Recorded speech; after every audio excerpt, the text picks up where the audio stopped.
Учурда да ушундай болобу деп ойлойсуңарбы? Мен далилдеймин, болот. Ооба, биз жетим өстүк. 4 тууган 4 жерде калдык. Кимдин балалыгы кандай өттү билбеймин. Мен болсо балалы сыяктуу балалыкты деле көргөн жокмун. Тескерисинче, мен ойлоймун, мага караганда ит эле жакшы мамиле көргөн болушу керек. Укканым ириген сөз, жегеним калан каткан нан болду. Эмнеге элдин көзүнчө жакшы сүйлөп, бирок жалгыз калган кезде эки зөөкүр туугандарым кезектешип мени көп жыл зордуктап жүрүштү. Эсимде, бир күнү акем кармалып кала жаздады.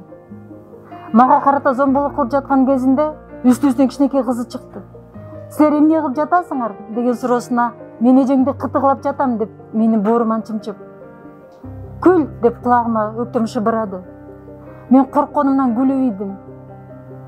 Анысы аз келгенсип менин атам, таятам мага кол салды. Ишке киришер мурда мени жуунтуп, иши бүткөндөн дагы жуунтуп кийимимди которунтуп сарайга алып барып жаткырчу. Сурагандарга тийбегиле, ал сарайда дем алып эс алып жатат деп. Айбандар да өз балдарына мындай иш кылбаса керек. Учурда бул иш боюнча соттоштум. Жыйынтыгы алар боштондукта. А мен болсо иш жок адам катары окуяны оюнан чыгарган атка кондум. Чындык кайда?